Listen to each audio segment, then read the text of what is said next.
Romanos 13. El deber de un cristiano al gobierno. A. El cristiano y el gobierno. 1.2. La autoridad legítima del gobierno y la respuesta del cristiano. Sométase toda persona a las autoridades superiores, porque no hay autoridad sino de parte de Dios, y las que hay, por Dios han sido establecidas. De modo que quien se opone a la autoridad, a lo establecido por Dios resiste, y los que resisten, acarrean condenación para sí mismos. A. Sométase a las autoridades superiores. La conexión entre Romanos 12 y Romanos 13 es clara. Si el cristiano no debe buscar venganza personal, no le quita la autoridad del gobierno para castigar a los malhechores. B. Toda persona. Esto ciertamente incluye a los cristianos. Pablo simplemente dice que debemos someternos a las autoridades que gobiernan.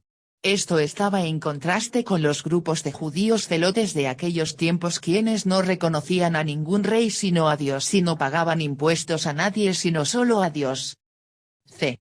Porque no hay autoridad sino de parte de Dios, y las que hay, por Dios han sido establecidas. Nos sometemos a las autoridades de gobierno porque son establecidas por Dios y cumplen un propósito en su plan.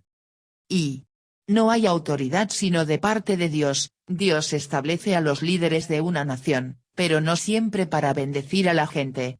A veces es para juzgar a la gente o para preparar a la nación para el juicio. Y recordamos que Pablo escribió esto durante el reinado del Imperio Romano. No era democracia ni amigo especial para los cristianos, pero aún así él veía su autoridad legítima. Y tu Salvador sufrió bajo Poncio Pilato, uno de los peores gobernadores que Judea haya tenido, y Pablo bajo Nerón, el peor emperador romano. Y ni nuestro Señor ni su apóstol negaron o injuriaron la autoridad. Newell. D.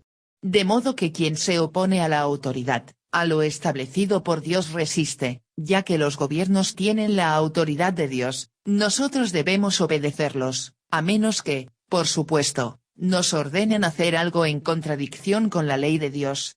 Entonces, se nos ordena obedecer a Dios antes que al hombre, como en Hechos 4:19. Y los que resisten, acarrean condenación para sí mismos. Dios utiliza a las autoridades de gobierno como un control sobre los deseos y tendencias pecaminosas del hombre. El gobierno puede ser una herramienta efectiva para resistir los efectos de la caída del hombre. 2.3.4. El trabajo del gobierno, castigar y disuadir a los malhechores. Porque los magistrados no están para infundir temor al que hace el bien, sino al malo. ¿Quieres, pues, no temer la autoridad? Haz lo bueno, y tendrás alabanza de ella, porque es servidor de Dios para tu bien. Pero si haces lo malo, teme, porque no en vano lleva la espada, pues es servidor de Dios, vengador para castigar al que hace lo malo.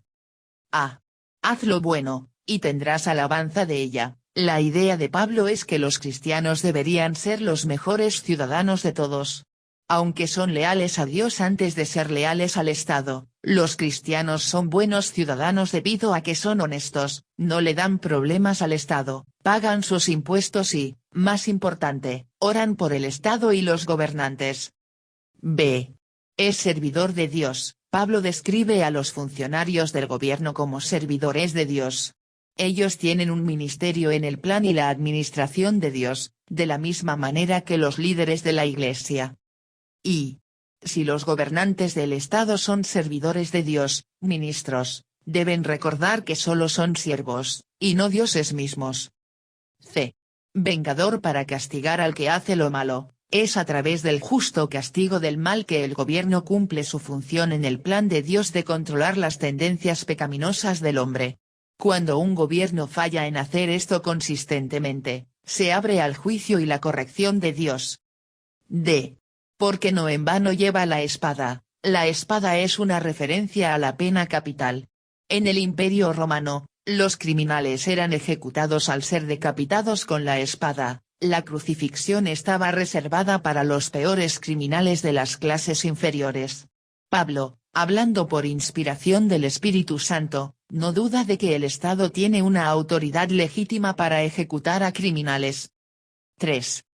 5-7. La responsabilidad del cristiano hacia el gobierno. Por lo cual es necesario estarle sujetos, no solamente por razón del castigo, sino también por causa de la conciencia. Pues por esto pagáis también los tributos, porque son servidores de Dios que atienden continuamente a esto mismo. Pagad a todos lo que debéis, al que tributo, tributo, al que impuesto, impuesto, al que respeto, respeto, al que honra, honra. A.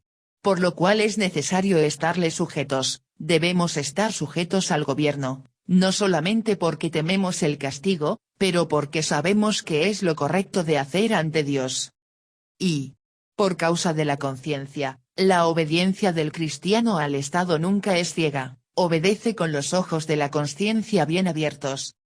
B. Por esto pagáis también los tributos. Pagad a todos lo que debéis, también debemos pagar los impuestos que debemos, porque en un sentido apoyamos a la obra de Dios cuando lo hacemos.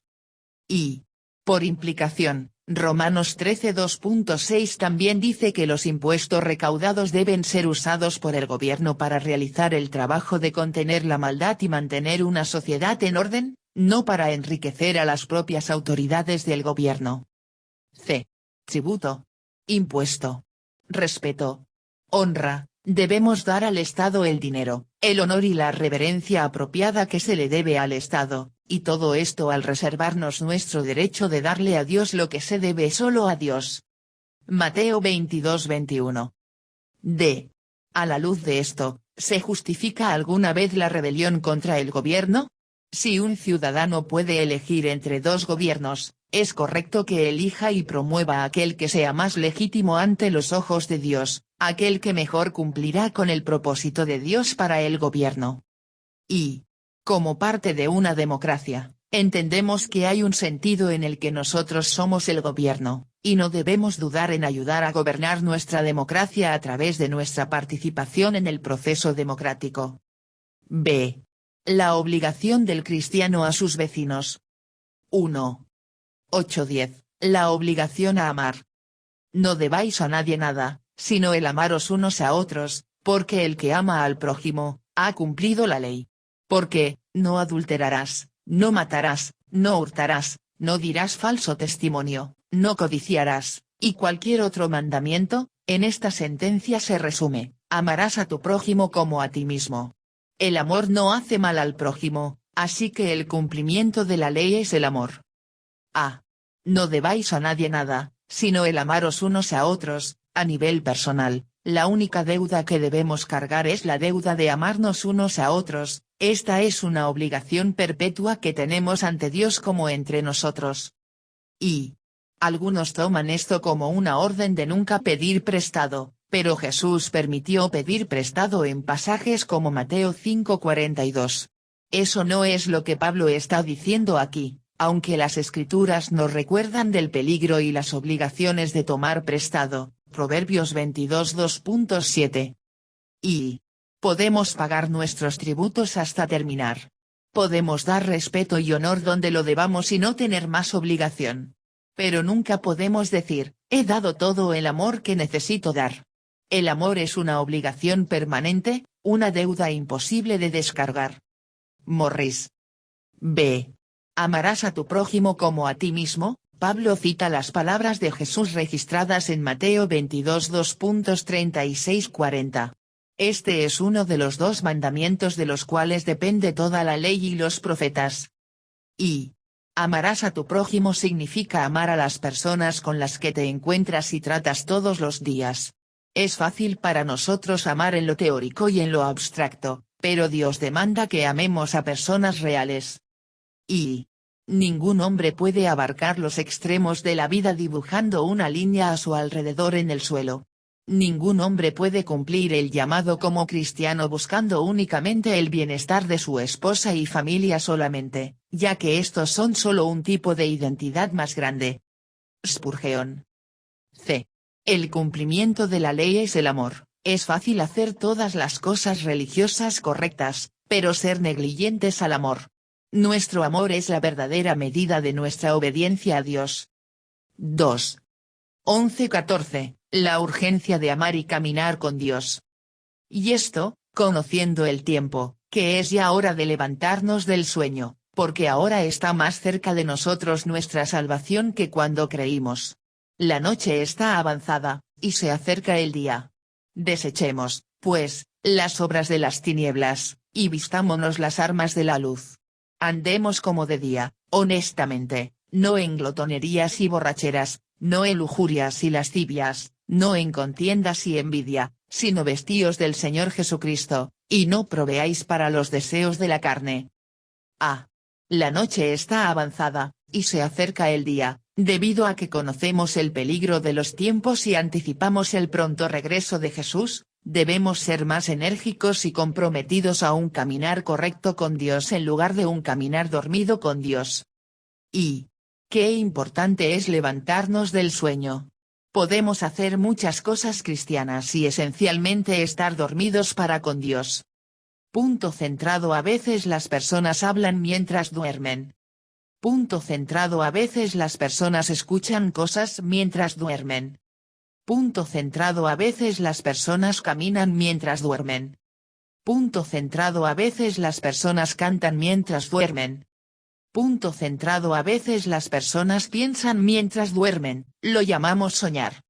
Y debido a que uno puede hacer muchas cosas religiosas y todavía estar dormido para con Dios, es importante que cada cristiano se asegure que realmente están despiertos y activos en su vida ante Dios. Desechemos, pues, las obras de las tinieblas, y vistámonos las armas de la luz. La ilustración es de quitarse y ponerse la ropa. Cuando te vistes cada día, te vistes apropiadamente a lo que eres y a lo que planeas hacer. Por lo tanto, cada día, vestíos del Señor Jesucristo. Y debemos desechar antes de que podamos vestir. Los harapos del pecado deben ser desechados si nos ponemos la túnica de Cristo. Debe de desecharse el amor al pecado, debe haber una renuncia a las prácticas y los hábitos del pecado, o de otra manera un hombre no puede ser cristiano. Será un intento en vano tratar de vestirse de religión como algún tipo de delantal por encima de los antiguos pecados. Spurgeon. Las obras de las tinieblas, estas se caracterizan como glotonerías y borracheras, lujurias y lascivias, contiendas y envidia. Estas no son apropiadas para los cristianos quienes han salido de la noche a la luz de Dios. Y la idea detrás de la palabra lascivias es el deseo de una cama prohibida. Describe a la persona que no valora la fidelidad y pureza sexual. Y lujurias en este pasaje tiene la idea de personas que han perdido la vergüenza. A ellos ya no les importa lo que la gente piense y hacen alarde de su pecado abiertamente, hasta con orgullo. Las armas de la luz, esto está relacionado con el mismo Señor Jesucristo. Cuando nos vestimos de Cristo, nos ponemos toda la armadura de Dios y estamos equipados para defender y atacar. Y el vestirnos de Cristo es una metáfora fuerte y vívida. Significa más de solamente vestirnos del carácter del Señor Jesucristo, pero significa que dejes al mismo Señor Jesucristo que sea la armadura que vistas. Morris. ¿No proveáis para los deseos de la carne? La carne estará tan activa como le permitamos estar. Tenemos un trabajo por hacer para andar como de día, honestamente, no es como si Jesús lo hiciera por nosotros mientras nos relajamos, pero Él lo hace a través de nosotros mientras nos asociamos voluntaria y activamente con Él. Y Dios usó este pasaje para mostrarle a Agustín, el gran teólogo de la Iglesia primitiva, que él verdaderamente podía vivir la vida cristiana con el poder del Espíritu Santo, solamente tenía que hacerlo. Y nosotros también.